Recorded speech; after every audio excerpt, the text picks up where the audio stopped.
Antonio Saldivar. Antonio, 17, had asked for and received permission to borrow his mother's car on Valentine's Day night to deliver a teddy bear to his girlfriend. After staying out too late and breaking his curfew, Connie Nitro, his mother, repeatedly texted Antonio, but he ignored them.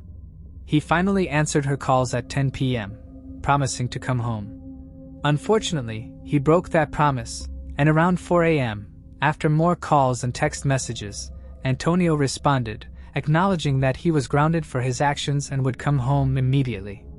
However, he never made it. That would be the last time anyone heard from young Antonio. In the early hours of February 15th, Antonio's mother's car, a green Hyundai Sonata, was found wrecked against a concrete pillar on Harrisburg Road in Houston. Strangely enough, within the wreckage were Antonio's brown boat shoes, which had been removed and set on the passenger seat, but there was no sign of Antonio.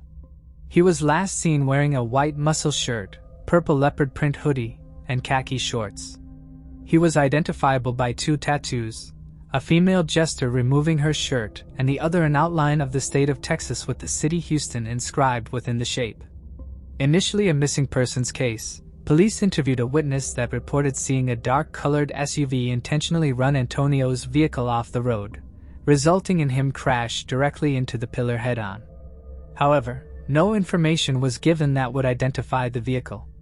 In the wake of the car being found empty, Antonio's parents passed out more than 2,000 flyers in a desperate attempt to find the missing teen. But 2 weeks later, a parent's worst nightmare would come to life. On Thursday, February 27th, Antonio was found in a restricted area of the Houston Ship Channel. He was found in the water, pinned between 2 freight barges, with the Valentine's Day teddy bear still in his possession, in his pants between his legs. The removed shoes and the fact that the teddy bear was oddly stuffed down his shorts perplexed investigators, who had previously thought Antonio had visited his girlfriend to drop off a gift. But upon seeing the teddy bear still in his possession, the timeline was brought into question. A subsequent autopsy was performed and the primary cause of death was drowning. Speculations abound as to what exactly happened that fateful Valentine's Day evening. Where exactly had Antonio gone? And why was the teddy bear never delivered to his girlfriend? Also, what did the mysterious dark SUV have to do with the fact that Antonio walked away from the car crash? Why did he have possession of the teddy bear in the water, and why were his shoes still in the totaled car? Antonio's body was not found until nearly 2 weeks later, and police were unable to determine drug or alcohol levels. Some speculate that he may have sustained a concussion in the crash and stumbled into the nearby water, though how he ended up in the restricted area remains unclear. No information has ever been obtained about the dark SUV that allegedly ran Antonio off the road. His family believes this was a homicide and continues to urge the public for any information about that tragic night. Before I continue, I want to remind you that only a small percentage of people who watch my videos are actually subscribed. So if you enjoy my content, consider subscribing. It's free and you can always change your mind later. Now let's move on with the video. Moving on to the next case. Barbara Jane Mackle. Barbara Jane Mackle was a 20-year-old student at Emory University in Atlanta, Georgia. Her father, Robert Mackle, was a wealthy real estate developer and co-owner of Deltona Corporation, one of the largest land development companies in the United States. In 1968, a flu epidemic, known as the Hong Kong flu, swept through the Emory University campus, and Barbara was one of the many students affected by it. In December 1968, Barbara's mother, Jane Mackle, traveled from the family home in Coral Gables, Florida, to Atlanta to care for her daughter. They decided to check into a nearby motel, the Roadway Inn, since the school infirmary was overcrowded with sick students. Barbara needed some rest and time to recover before her final exams and possibly to return home to Coral Gables for the Christmas holiday. On December 16th, Barbara's boyfriend, Stuart Hunt Woodward, visited her at the motel, leaving a few hours later in the evening. The next day, on December 17th, around 4 a.m., a man, claiming to be a police officer, knocked on the door of their motel room. He informed Jane Mackle that there had been a traffic accident involving a white Ford. Believing that Stuart, Barbara's boyfriend, may have been involved in the accident, Jane opened the door. As soon as she did, the man, wearing a mask, barged in with a shotgun, followed by another person wearing a ski mask.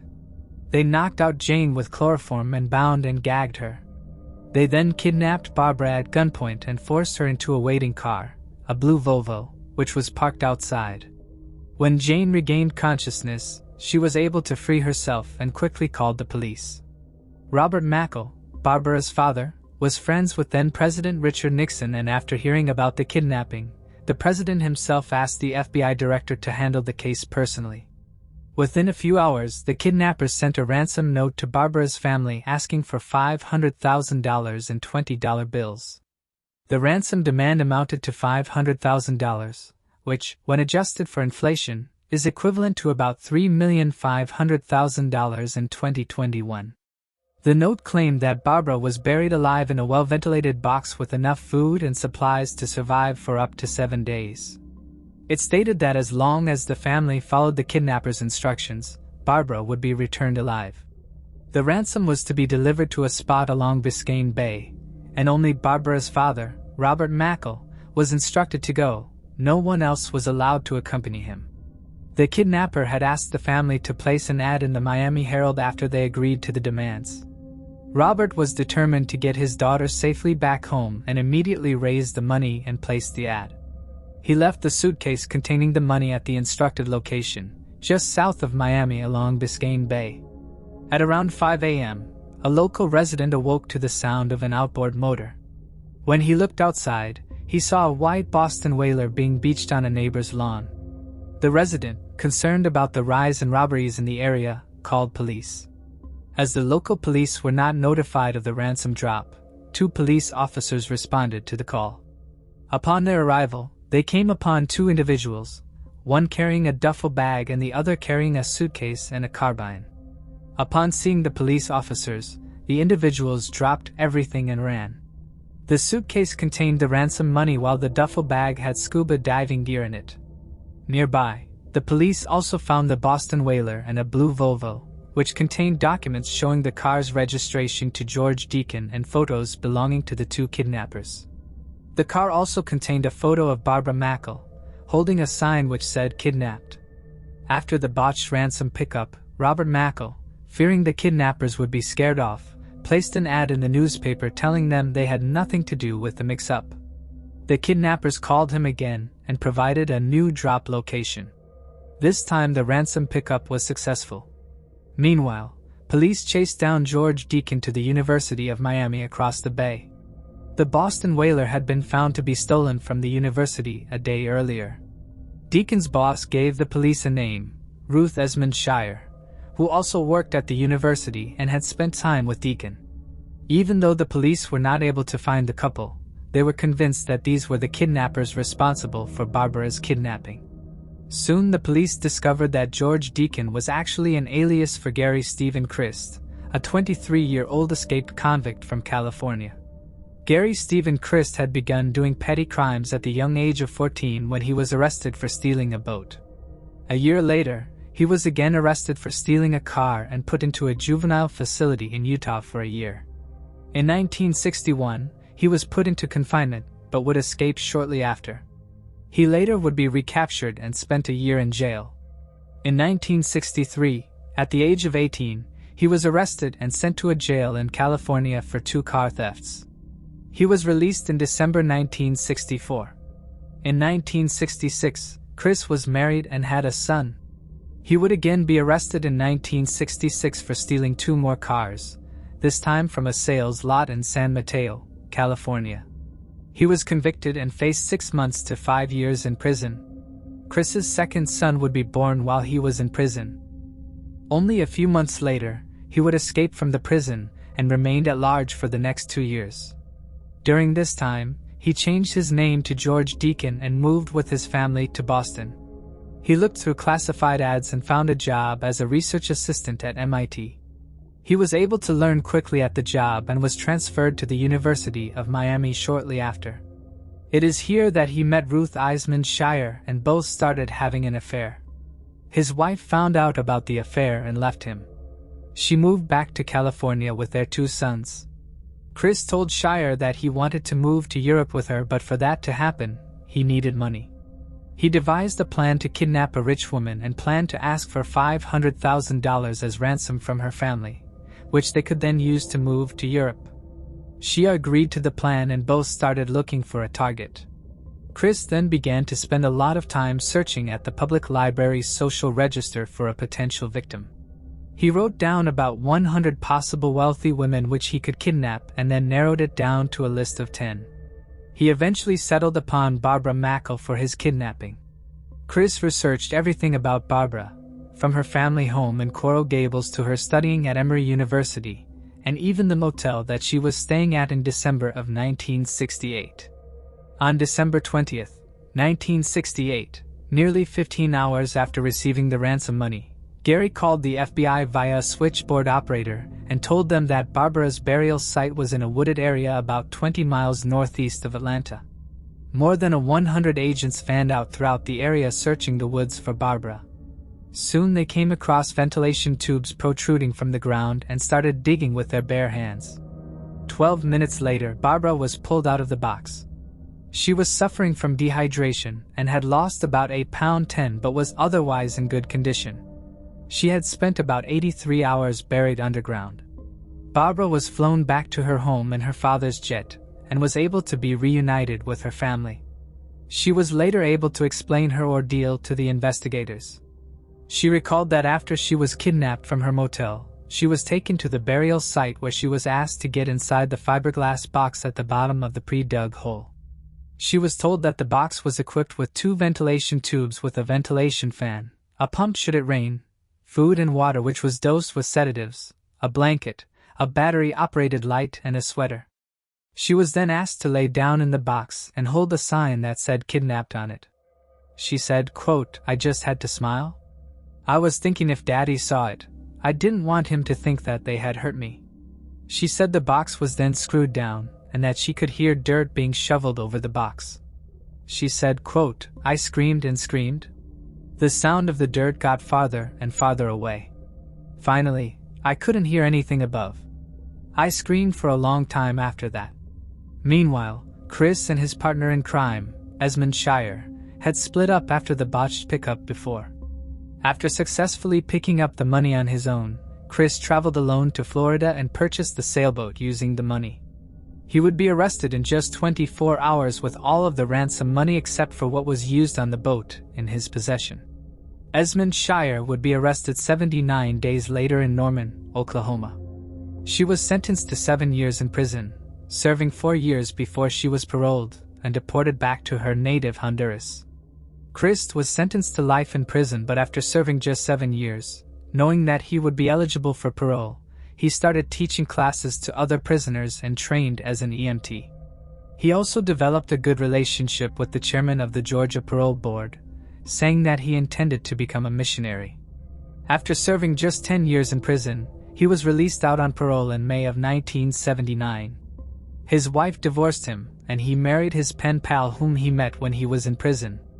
After his release, Chris enrolled into medical school in Alaska to become a doctor. However, since he was on parole, he was not allowed to enroll in the college. He contacted the chairman of the Georgia Parole Board who got him a pardon, and he was able to enroll and graduate from the medical school. He was able to land a job in Haiti but would soon lose it after the employer learned about his background. He would later get jobs in West Virginia, Alabama, and Connecticut but lost them all after the employers found out about his criminal past. He would then go on to practice medicine in a rural town in Indiana. Although the villagers knew about his past, they did not have a local doctor. However, after a local newspaper published a story on the specifics of Barbara's kidnapping, he lost his medical license. In 2006, Chris chartered a boat to South America. While on his return trip, he would be arrested for smuggling 8 pounds 38 of cocaine on his sailboat off the coast of Alabama. He was also carrying 4 illegal immigrants on his sailboat who had paid him $6,000 each to enter the United States. The cocaine was worth $2 million. Chris had filled the box containing the cocaine with concrete and had tied the boat to the box with a rope so that in case if he ever got caught he could just cut the rope and release the evidence. But unfortunately, he was caught before he could cut the rope.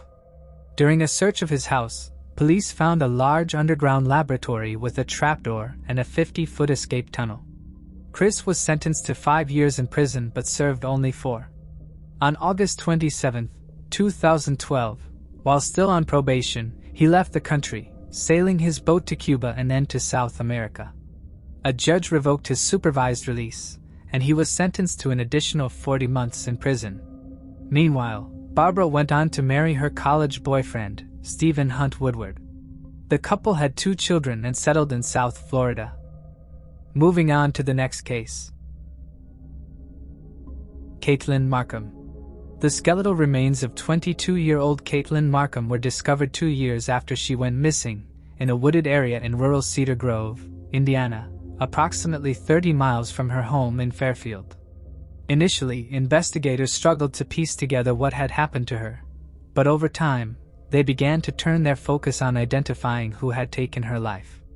Despite numerous leads and years of effort, the case went cold. However, after 12 years of relentless investigation, Caitlyn's case was finally solved, and her killer was arrested. Caitlyn Helen Markham was born on August 16, 1990, in Hamilton County, Ohio. Known for her bubbly personality, Caitlyn had the ability to light up any room. Her family described her as a warm and compassionate individual who always cared for others. In a documentary about Caitlyn's death, her younger sister, Allie, shared that Caitlyn always took care of her, highlighting the deep bond they shared. Caitlyn's vibrant and carefree nature led family and friends to compare her to a butterfly. She had a deep love for the arts, and by the age of 22, she was finishing her undergraduate studies at the Art Institute of Cincinnati. Caitlyn was also engaged and had plans to move to Colorado with her fiancé after their wedding. To save up for the move, she worked 2 jobs, reflecting her determination and focus on building a future. She worked at her campus bookstore and at David's Bridal. Sadly, her bright future would not come to stay as horror struck 2 days to her 22nd birthday. Around 9 p.m. at night, on August 13, 2011, Caitlyn Markham arrived home to her apartment in Fairfield after her work shift was over at the bridal shop. On getting home, she was met with her fiancé, John Carter, who was already there waiting for her return. Later that evening, a friend of Caitlyn also came over to hang out with the couple. Caitlyn's friend noticed a change in the couple's dynamics, sensing tension between her and John. When asked, John explained that their odd behavior was due to the effects of magic mushrooms they had taken earlier. Later that evening, John left Caitlyn's condo around 11 p.m. to join friends at a bonfire. Caitlyn, staying behind, was reportedly frustrated with John for leaving her alone. By the following day, Caitlyn Markham had mysteriously vanished overnight from her apartment with no trace. Around 8 p.m., John Carter, who visited her to check if she was okay, since she wasn't picking up his calls or replying his messages, called 911 and told the operator that his fiancée had gone missing. John Carter was heard saying, "My fiancée is missing. I can't find her anywhere. I saw her at like 12 o'clock last night." Her friend, feeling increasingly worried, decided to check on Caitlyn when she couldn't reach her. Upon arriving at Caitlyn's house, the friend noticed her car was still there, which was unusual since Caitlyn would typically be at work. The friend, anxious and concerned, alerted the authorities. Fairfield police officers immediately launched an investigation, beginning their search for leads in Caitlyn Markham's sudden disappearance. Days after her disappearance, family, friends, and people who care came out in their 100, volunteering to search for Caitlyn Markham around her home. Her neighborhoods in Fairfield, the Art Institute, and the Tri-County Mall where she worked. But hours turned into days, days into months, and months into years. There was no sign of Caitlyn Markham anywhere. Cell phone records showed she sent a final text that Carter reported in the early hours of August 14, 2011, at 12:52 a.m. Since that moment in time, investigators found no signs of cell phone or credit card activity. The first set of suspects were her family and friends. Since John Carter was the last person to see her alive, the investigators questioned him about the night he saw her last. John told the detectives that the last time he heard from Caitlyn was when he was at the bonfire night. He said few minutes before 1 a.m. Caitlyn had texted him a photo she liked that her boss had taken. When asked where he went after the bonfire, he told detectives that around 4 a.m., he went to his home, which he shared with his mother, and fell asleep. The next day, he said he sent Caitlyn Markham a good morning text, but he never got a reply. By afternoon, Carter said unlike Caitlyn, she still hadn't returned his text. By the end of the day, John claimed to have not heard from her. So he became worried and decided to go to her apartment to check on his fiancée. He said on getting to her house, her car was in the driveway. Her dog was inside, but Caitlyn was nowhere to be found. He was asked if he and Caitlyn had been having issues in their relationship, to which he replied, not at all. However, Caitlyn's friend, Michelle Feist, made a contrast to this. In fact, Michelle had told the media that Caitlyn and John had a pretty heated argument, just 2 days before her disappearance. According to Michelle, on August 12, 2011, John and Caitlyn allegedly got into an argument about money issues. Despite their differences, the couple went to a festival at a nearby church that evening. According to Michelle, John and Caitlyn's dispute spilled over onto the occasion.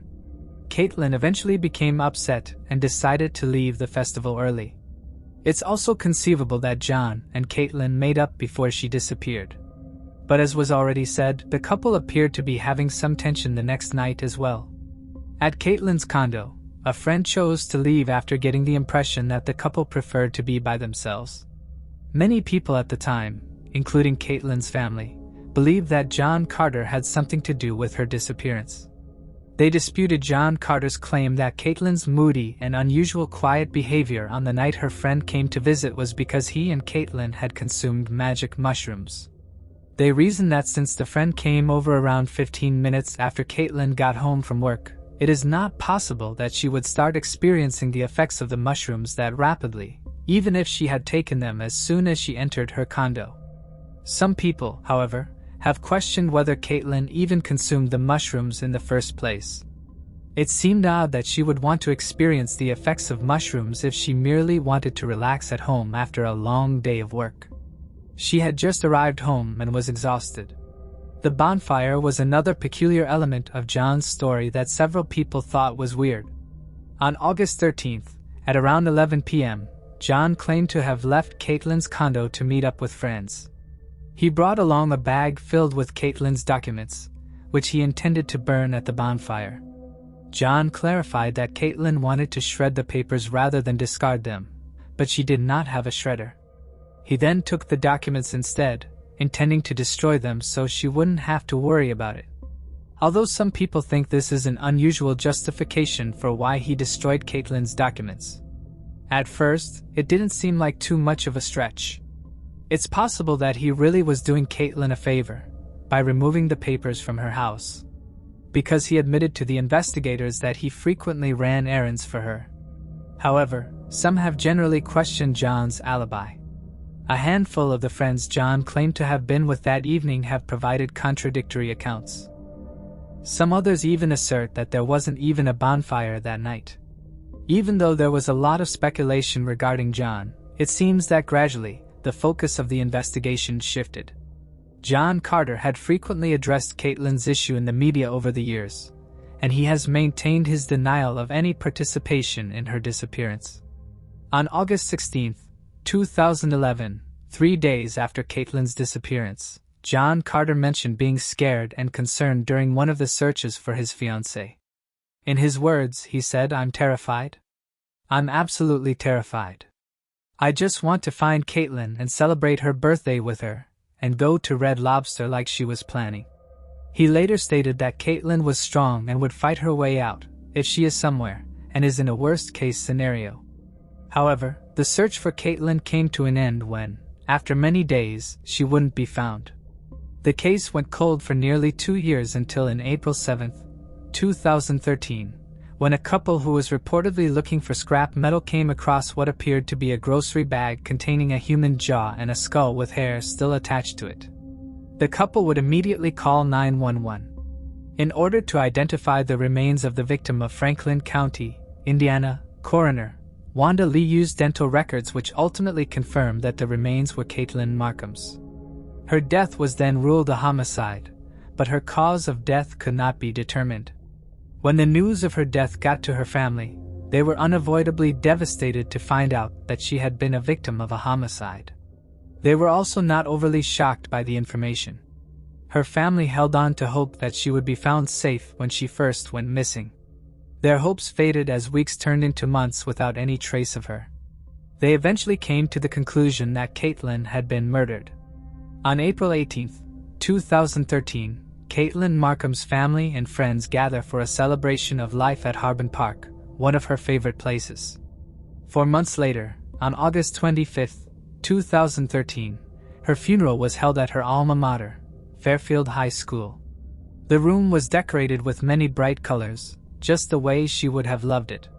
Her fiancé, John Carter, was in tears as he spoke in front of the crowd and called Caitlyn the love of his life. "We would have had our kiss. We would have had our marriage. We would have had our honeymoon. We would have had our kid. We would have had our life and we would have grown old together," said John Carter. Since Caitlyn Markham's remains were found in Indiana, the Indiana State Police joined in the investigation. In the years following the discovery of her remains, Caitlyn Markham's family hired a private investigator to look into the case as well. Though the Fairfield Police and Indiana State Police had opened an investigation on the case, Caitlyn's family reportedly felt enough resources were not being dedicated to her death. The Caitlyn Markham's case grew to garner national attention over the years. In the year 2016, a documentary was made in her honor to celebrate her life. Her family and friends were featured in the 1-hour documentary, which was titled Taken Too Soon, The Caitlyn Markham Story. The documentary also got featured on a syndicated TV show named Crime Watch Daily. On Caitlyn Markham's 27th birthday, her family and friends gathered at a Springdale, Ohio movie theater to watch the premiere of the documentary. Her family kept hope alive, believing that the documentary would bring answers to their daughter's murder case. Over the years, many rumors and theories, some fueled by social media, have surfaced as to what happened to Caitlyn Markham. One theory stated that she died of a drug overdose, and those with her panicked, taking her body to Indiana and dumping it on a rural road in Franklin County. Other theories point to family and friends being responsible for her death, including her fiancé, John Carter. After a lot of investigation, sheriff's detective announced that there was a suspect in the case, but a name was not mentioned. However, the arrest of Michael Strauss and his past life prompted speculation about the unsolved homicide of Caitlyn Markham at the time. Police say Michael Strauss is responsible for the death of 23-year-old Ellen Week at his Liberty Township home. Michael Strauss was charged with murder after a body believed to be Ellen Week was found in a field on Milliken Road. Ellen Week was also said to have disappeared from her home like Caitlyn did. Michael Strauss was considered a suspect in Caitlyn Markham's case at the time because there were photos posted online, which featured Michael Strauss, Caitlyn Markham, and other friends. These photos suggested that Michael Strauss was an acquaintance of Caitlyn Markham. As the investigation progresses, Michael Strauss was never pinned as Caitlyn Markham's killer, having exhausted all leads. The reward for information leading to the arrest and conviction of Caitlyn Markham's killer grew to $100,000 over the years. But despite the investigation on the case by multiple law enforcement agencies, her case remained unsolved for over a decade. However, there appeared to be a break on February 17, 2023 when detectives arrested Jonathan Pomerton, a close friend to Caitlyn Markham and a childhood friend to John Carter. Jonathan was arrested at his workplace, and prosecutors say he had lied in an interview in April 2022 during the investigation of Caitlyn Markham's cold case. After a search warrant was filed for his home, investigators retrieved some incriminating evidence that suggested he lied in connection to Caitlyn's murder. He was later charged with felony and perjury, and his bond was set at $50,000. Markham's father said Pomerton's arrest makes him hopeful, but he remains guarded as the case progresses. A month after Jonathan Pomerton was arrested for perjury, John Carter, Caitlyn Markham's fiancé was apprehended at his workplace as a suspect to her death. Investigators revealed discovering incriminating evidence at his home in Fairfield during a search. These evidence suggested John Carter as the suspect they have been looking for. John Carter appeared in court and pleaded not guilty. However, Butler County Prosecutor Mike Moser revealed new details in court about the discovery of Caitlyn's body. He said there were a set of 3 or 4 sharp force wounds to Caitlyn's left wrist. According to forensic report, the place where Caitlyn Markham's body was ultimately found is probably not where the body was first deposited. During the argument for a high bond, G.M. Moser read writings that he said detectives found inside John Carter's mother's home during a recent search warrant. John Carter had lived in his mother's home at the time of Caitlyn's death. One of the writings says, "Deep down, I love her. You want to kill her, but I love her. She must die. I can't kill her. Yes, you can. No. Yes. How do you talk me into all these things? I'm just that good, but you're bad. I know. How do I kill you? You can't. You're right. About what?" John Carter, who had been battling mental health issues like PTSD and depression, was described as behaving erratically, almost as if he were engaged in a battle with a demon. Court documents revealed these struggles. Despite being placed on a $1 million bond, he was able to post bail on April 4, 2023. At his court appearance, he stood wearing an ankle monitor, following the terms of his release. John Carter was granted the opportunity to face the judge unshackled, with his trial scheduled for June 2024. Despite his arrest, he will remain free until the trial. Caitlyn's father, Dave Markham, expressed that while the arrest wasn't a surprise to him, it was a relief, as he had suspected Carter all along. He believes that the arrest brings hope for justice for both him and his daughter Ally, as they continue to seek closure for Caitlyn's tragic death. Moving on to the next case. Katherine Knight. Katherine Knight, an Australian abattoir worker, became notorious for her brutal crime in 2000, when she murdered and mutilated her lover, stabbing him 37 times with a butcher knife.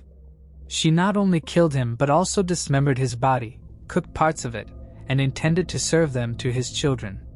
Born on October 24, 1955, in Tenterfield, Australia, Katherine had a difficult upbringing. She was the result of an affair between her mother, Barbara Ruffin, and her father, Ken Knight. Barbara, who was already a mother of 4 boys from her marriage to Jack Ruffin, had met Ken Knight through her husband. Due to backlash from their local community regarding their scandalous affair, Barbara and Ken decided to move out of town, where they later had additional 4 children, including twin girls born in 1955 in Tenterfield. Katherine Knight was one of these twin girls. Knight was said to have had a chaotic childhood. Her father was a violent alcoholic who would force her mother into having sex multiple times in a day. Knight had once claimed that she was sexually assaulted by several family members until the age of 11, though her father never molested her. Reports indicate that Knight once told her mother that one of her partners wanted her to participate in sexual activities she was uncomfortable with. Barbara responded by telling her to tolerate it and stop complaining. Knight, who attended Musselbrook High School, earned a reputation as a bully, often intimidating smaller children. She had physically assaulted a boy with a weapon and even got into an altercation with a teacher, resulting in an injury when the teacher defended themselves. Knight left school at 15 without learning how to read or write. At that point, Knight got a job at a clothing factory, but 12 months later, she secured what she considered her dream job at a slaughterhouse, where she was responsible for removing the internal organs of animals. Katherine Knight took great pride in her work and quickly advanced to the boning section of the local abattoir. She was then provided with her own set of butcher's knives. Wherever Knight lived, she developed the habit of hanging these knives above her bed, presumably for easy access, something that would later prove useful when she needed them to harm her lover. In 1973, Knight met co-worker David Stanford Kellett at the slaughterhouse. He was a heavy drinker who would often get into fights. During his drunken scuffles, Knight would step in and back him up with her fists. In their town, Knight was well known for physically threatening anyone who upset her. David Kellett soon realized that Knight was capable of doing more than a little damage with her fists. Before long, Kellett found himself under Knight's control. In 1974, he was compelled to marry her. The couple arrived at the wedding on her motorcycle, with Kellett visibly intoxicated. Upon their arrival, Barbara, Knight's mother, took Kellett aside and warned him about her daughter's volatile temper. She told him that Knight had a screw loose, and cautioned him to be careful around her, even going so far as to suggest that Knight could potentially kill him. On their wedding night, Knight had tried to strangle Kellett because he fell asleep from exhaustion after consummating their marriage 3 times. Knight, who wanted more rounds of sex, wasn't too pleased with her husband, hence, her decision to kill him in his sleep. Luckily, Kellett woke up and succeeded in fighting off Knight. Although she had tried to kill him only 1 day into their marriage, the union lasted for 10 more years. The marriage, however, became extremely toxic. Due to pressure, constant physical abuse, and no peace of mind, Kellett became unfaithful and had once left his wife and their 2 daughters in the middle of the night. On discovering Kellett's unfaithfulness, Knight placed their 2-month-old baby on the railway line shortly before a train was due. However, the baby was spared when a homeless man spotted the baby and rescued her minutes the train would pass. That same day, Knight had also threatened several people with a stolen axe. She was arrested and taken to St. Elmo's Hospital, where she was initially diagnosed with postnatal depression, after witnesses saw her violently throwing and pushing her second child in a stroller down a busy street. Katherine recovered and signed herself out the following day. After physically assaulting and threatening to kill those she demanded to take her to Queensland, where Collette, her husband, was, the police apprehended and admitted her to the Mariset Psychiatric Hospital, where she told nurses that she intended to kill the mechanic who had repaired Kellett's car because that made it possible for him to leave her. She had also mentioned killing Collette and his mother once she gets to Queensland. The police informed Collette, but despite the threat, Collette took Knight back when she was released from the hospital. Nonetheless, their reunion didn't last long, as they both went their separate ways in 1984, after too much toxicity in the marriage. Shortly after her breakup with Kellett, Knight met 38-year-old miner, David Saunders, in 1986. A few months later, Saunders moved in with Knight and her 2 daughters. However, he kept his own apartment in Scone. Knight became suspicious and jealous about what he did when she wasn't around and would often throw him outside her house. Saunders would then go back to his apartment, where Knight would often go to beg him to come back. Bottom line is, just like her past relationships, this one also quickly grew toxic and violent. In May 1987, Knight cut the throat of Saunders' 2-month-old puppy in front of him just to show him what she was capable of if he ever thought of cheating or leaving her. She then knocked him out with a fry pan to further drive home her point. Regardless of all these, they still stayed together and even had a daughter, Sarah, in 1988. This made Saunders to put a deposit on a house. Knight then paid in full when her workers' bonus came through in 1989. She decorated the whole house with animal skins, skulls, horns, rusty animal traps, leather jackets, old boots, machetes, rakes and pitchforks. Every portion of the house was covered with her invented decorations. Saunders moved back to Scone after Knight hit him in the face with an iron and had attempted to kill him with a pair of scissors. Later, when he returned, he found out that she had cut up all his clothes. Saunders, who was scared for his life, then took a long service leave and went into hiding. Knight did all she could to find him, but no one admitted to knowing his whereabouts. Some months later, Saunders returned to see his daughter, only to find out that Knight had gone to the police and unjustly told them that she was afraid of him. They had issued her an apprehended violence order against him. In 1991, Knight met 43-year-old former abattoir co-worker named John Chillingworth. The couple stayed together for 3 years and had a child called Eric. Eric was Knight's first son. No violent incidents were reported about their relationship, but it ended after Knight left Chillingworth for a man she was having an affair with, John Charles Thomas Price. Katherine Knight and John Price's relationship began with no complications. John Price, whose marriage had ended in 1988, had 3 children.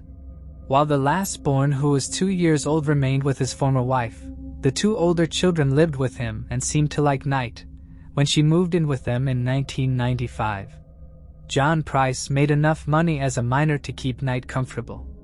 However, in 1998, when she suggested they marry and he refused, she turned violent. She then videotaped items Price had allegedly stolen from his workplace and sent it to his boss. This action got Price fired. He initially kicked Knight out, but a few months later, they started seeing each other again. However, this time, he refused to let her move back in with him. According to their friends and neighbors, Knight's violence then began to get out of hand.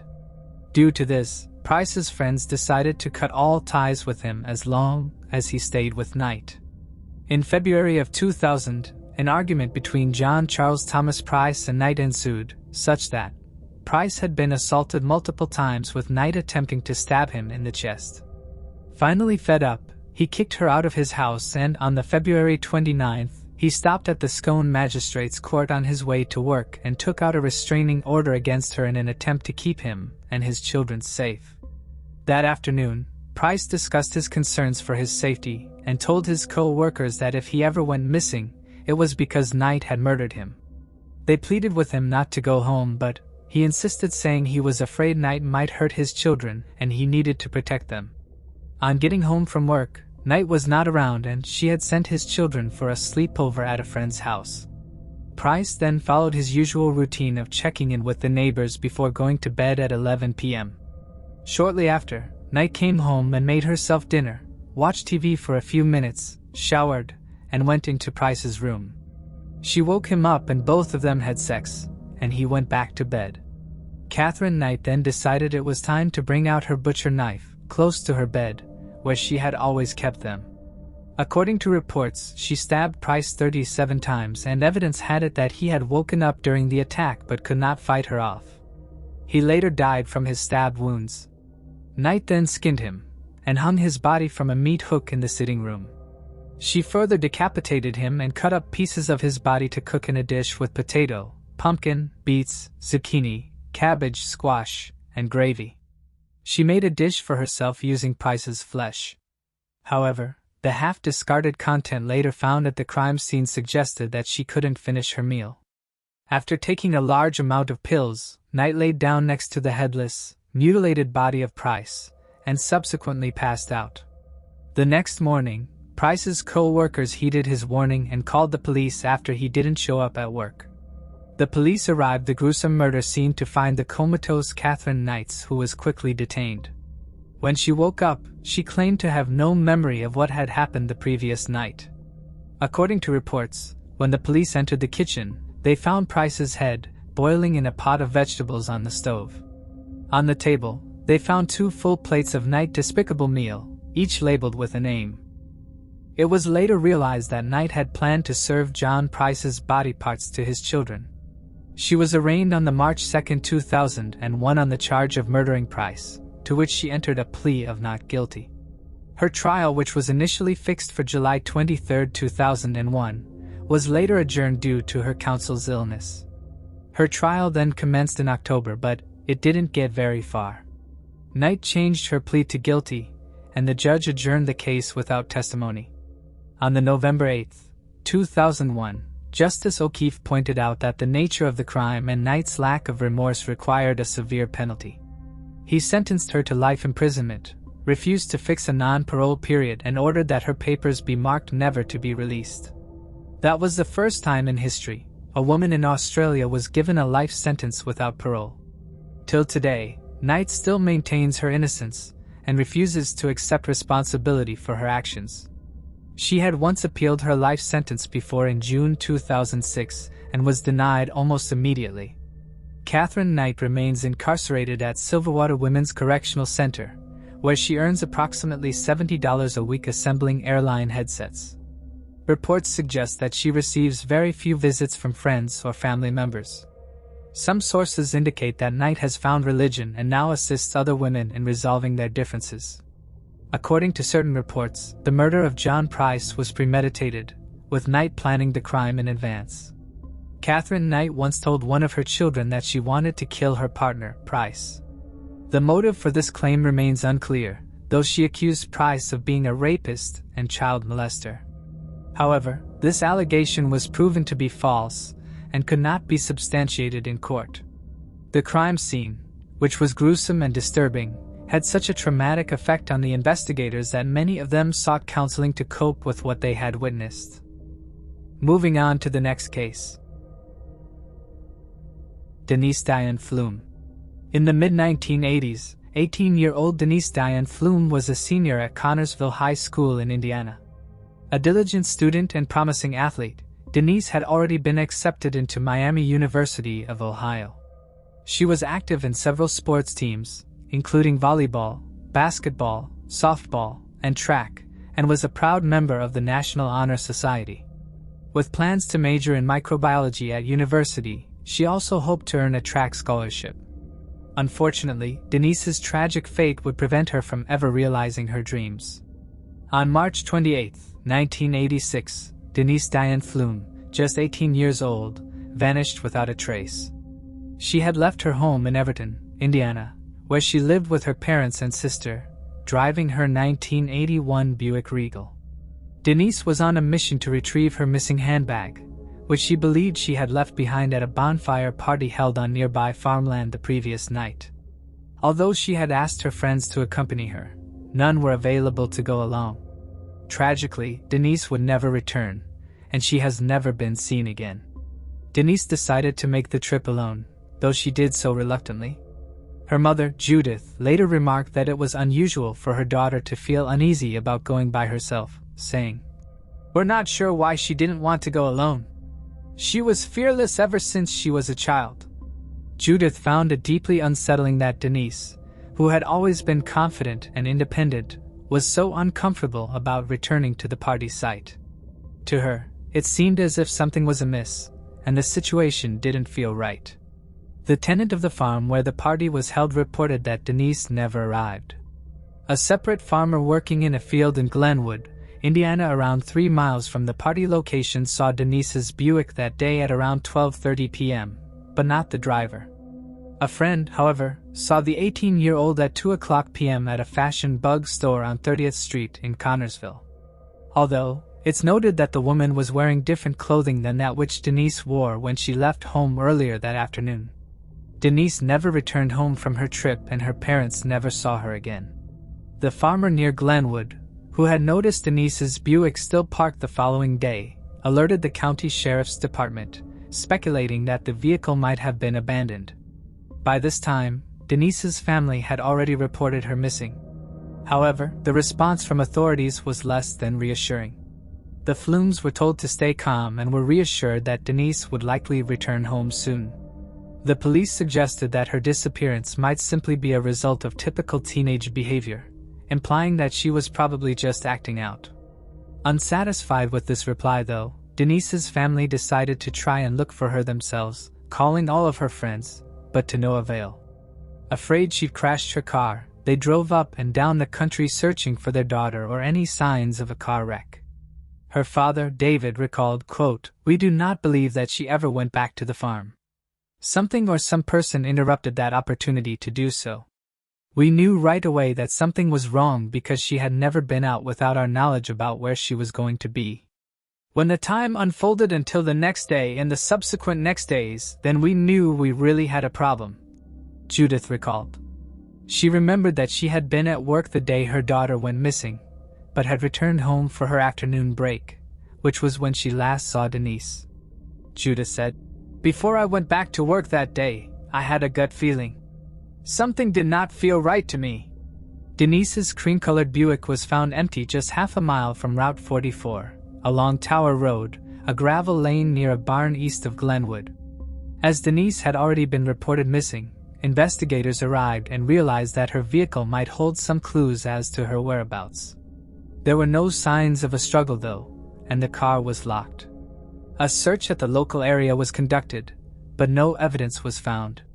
Denise's parents told detectives that as far as they knew, their daughter had no friends in the area where her car was located. Nobody knew why Denise would be out in this part of the country. There was no indication that she left on her own volition, and the police did not believe that she was a runaway. She was looking forward to university, was an active participant in school sports as well as a straight-A student, and furthermore, took nothing with her when she left home the previous afternoon. She left behind her ID and the carrying case and cleaning solution for her contact lenses. NBC noted that her handbag was returned to her parents by a distant cousin about an hour after Denise left home. But for whatever reason, there was no way to let the 18-year-old know this. Less than a week after Denise went missing, on April 2nd, a 100-acre plot of land in rural Fayette County, where the party had taken place, was combed through both by police and firefighters. 300 acres of land were searched in Glenwood, around where her car was located, but neither search yielded any clues. Meanwhile, Denise's parents took time off work to assist with the investigation. While either parent believed that she had run away, her mother, Judith, noted, "We are not convinced that she ran away, but we hope that's what happened because the alternatives are not good." Adding to the strangeness of a 18-year-old's sudden disappearance is the fact that she had been living a perfectly ordinary life beforehand. There was no change in behavior, no new people in her life, nothing that could lead investigators to a break in the case. Though she had recently broken up with her boyfriend of 3 years, a man named Sean Pflum, her parents had noted that at the end of their relationship had prompted Denise to become more sociable. The parents split up about 1 month before she vanished. As time passed, investigators struggled to move the case forward. There was simply no indication as to Denise's fate. Nothing had been found that could lead them to her whereabouts or tell them that she was deceased. There were no car keys, no fingerprints, no blood samples. 10 days after she went missing, detectives requested that citizens of Lawrence County, Indiana, keep their eyes and ears open. Though they had no indication that she was in the area, they noted that she had many friends and acquaintances from her various sports activities. A few tips trickled in about possible sightings of the 18-year-old, but none were ever confirmed. Using her address book, detectives spoke with various friends and schoolmates of Denise's. But again, this led nowhere. Nobody had seen her nor heard from her. She hadn't mentioned anything suspicious lately, and her behavior had been completely ordinary. By all accounts, Denise was not the kind of young woman to run away from home. By May, a reward of $10,000 for information leading to her whereabouts was offered, though nobody ever claimed it. Little information came in off the back of this reward, and the investigation quickly dried up. With nothing to work with, detectives were forced to move on to other cases. On August 10, 1988, over 2 years after Denise went missing, her mother Judith received a phone call from a young woman in Norfolk, Virginia. Judith recalled, "The girl said things that sounded too much like our daughter. We felt compelled to drive to Norfolk." The woman claimed to be Denise and had called on Judith's day off, which was information only Denise would know. However, when the family met the woman, she said that she didn't know who they were and denied ever calling them. The woman later confessed that she had in fact called the Pflums and that she had done so because she believed she'd seen Denise at a local shopping center. Of course, none of it was true in the end. Despite it all being a cruel hoax, the Pflums declined to press charges against the woman. Decades passed and no new progress in the case was ever made. Indiana State Police Detective Scott Jarvis stated that while there had been rumors about Denise's fate, there were virtually no solid leads. "There's not one constant theory. There isn't anyone we focused on or any persons of interest," he said. Jarvis also noted that there was pressure to finally solve the case and put it to bed, stating that the more time passed, the harder it was to solve. He stated, "Any time this much time goes by, any potential witnesses could have died or moved on. The longer this goes on, the more rumors that come about." In 2014, Denise's DNA was extracted from a baby tooth and submitted to the National DNA Database System, but no matches were found. Over the years, case evidence was lost or destroyed, meaning modern-day forensic techniques could not be applied, and potential clues were permanently out of reach. With any case this old and lacking any real solid leads, several theories eventually surfaced as locals and online sleuths began to speculate about what had become of 18-year-old Denise Pflum. One theory is that Denise had seen something that she shouldn't have when she went to the farm to look for her missing handbag. Another is that while she drove, she ran into an anonymous killer. Perhaps they'd flagged her down or followed her and forced her to pull over. Prison inmates have claimed to know the identity of Denise's abductor and have even bragged that they know the location of her buried body. But these leads have never panned out, and Denise remains missing. It's worth noting that there has also been some criticism of the original investigation. The lead detective assigned to the case, a man named Ted McQuinley, was the cousin of Denise's father. And it was observed that his investigation lacked documentation, records, and detailed notes, with much of the inquiry relying heavily upon McQuinley's memory. This may have set newer investigators back, as it's possible that potential leads and witnesses were missing from the case files. In 2018, the Fayette County Sheriff's Department announced that they were taking a fresh look at Denise's case. Using the help of retired Detective Supervisor Tom Barker, investigators began to retrace old leads, re-examine case files, and re-interview witnesses.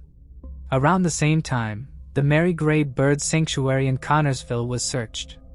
Cadaver dogs alerted authorities to the possibility of human remains at the fourth pond of the sanctuary.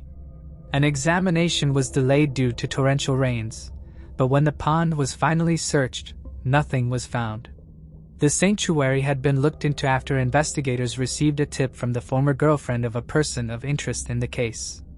Later that year, in December, Sean McClung, Denise's ex-boyfriend, was interrogated by detectives.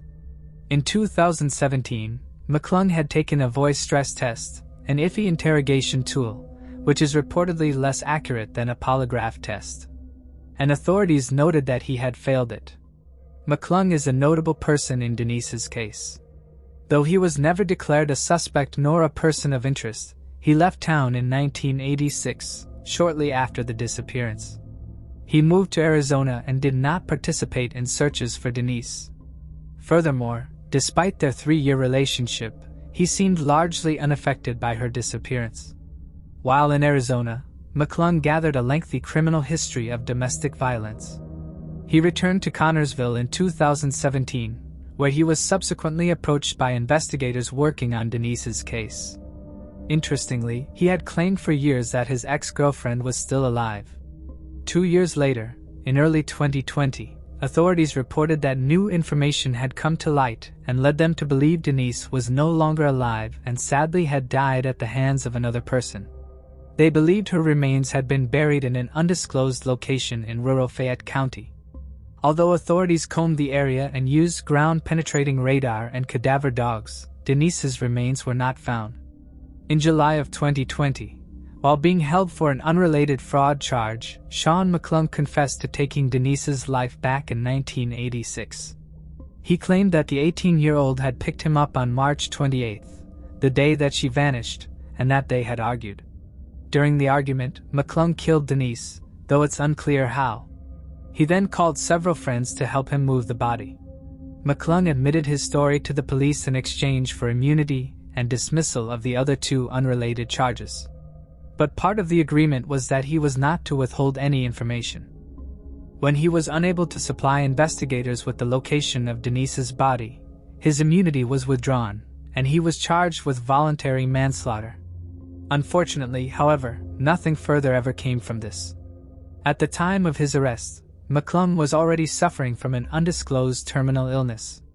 He died at the age of 56 on September 26, 2020, all before a trial could take place. Notably, 5 days before his death, McClung recanted his confession, telling his lawyer that he didn't know what happened to Denise and that he'd only confessed to taking her life because he wanted to avoid jail time. Though Denise's parents were devastated that they still had no answers and were unable to bring their daughter home, they conceded that several details in McClung's confession didn't match the facts of the case. They admitted that they had had their reservations about the confession from the beginning, but believed that he knew more than he was letting on. Few updates have come in Denise's case since McClung's death. In the spring of 2021, EquiSearch Midwest, in conjunction with CCRT, Indiana Canine Search and Recover, alongside the Fayette County Sheriff's Department, conducted a search for Denise's remains. The specific areas searched in Fayette County have not been disclosed, and the search carried on for about 12 hours. However, no discoveries were reported. An NBC report from 2020 saw Fayette County Sheriff Joey Laughlin state that there were several persons of interest in the case, but simply not enough evidence to charge anyone. He added, "We believe more than one person is involved by statements they've made or by their relationship to Denise." Now in their 70s, Denise's parents are afraid that they might not see justice for their daughter. They are offering a $25,000 reward for information leading to Denise's location and to the arrest of the person or people responsible for her presumed demise. 18-year-old Denise Diane Pflum was last seen in Connorsville, Indiana, on the afternoon of March 28, 1986. She is described as a white female with brown hair and brown eyes, standing 5 feet 6 inches tall and weighing 135 pounds at the time of her disappearance. Denise has pierced ears, wears contact lenses, and was last seen wearing a red Motley Crue t-shirt, size medium, blue striped jeans, size 11, white trainers, size 9, and 2 rings. If you have any information regarding her case, please contact the authorities. One of the rings is gold with a garnet, while the other is a silver class ring with a red setting.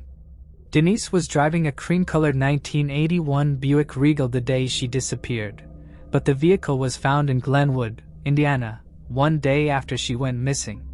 If you have any information about Denise's disappearance, you can contact the Fayette County Sheriff's Department at 765-825-1110 or the Indiana State Police at 765-778-2121. Thanks for watching. I hope you enjoyed exploring these intriguing cold cases with me. If you found the video fascinating, don't forget to give it a thumbs up and subscribe to Cold Case Mystique for more deep dives into unsolved mysteries. Your support helps me bring you more compelling content. Leave a comment below with your thoughts or any cases you'd like me to cover next. See you in the next video, and remember, the search for truth never stops.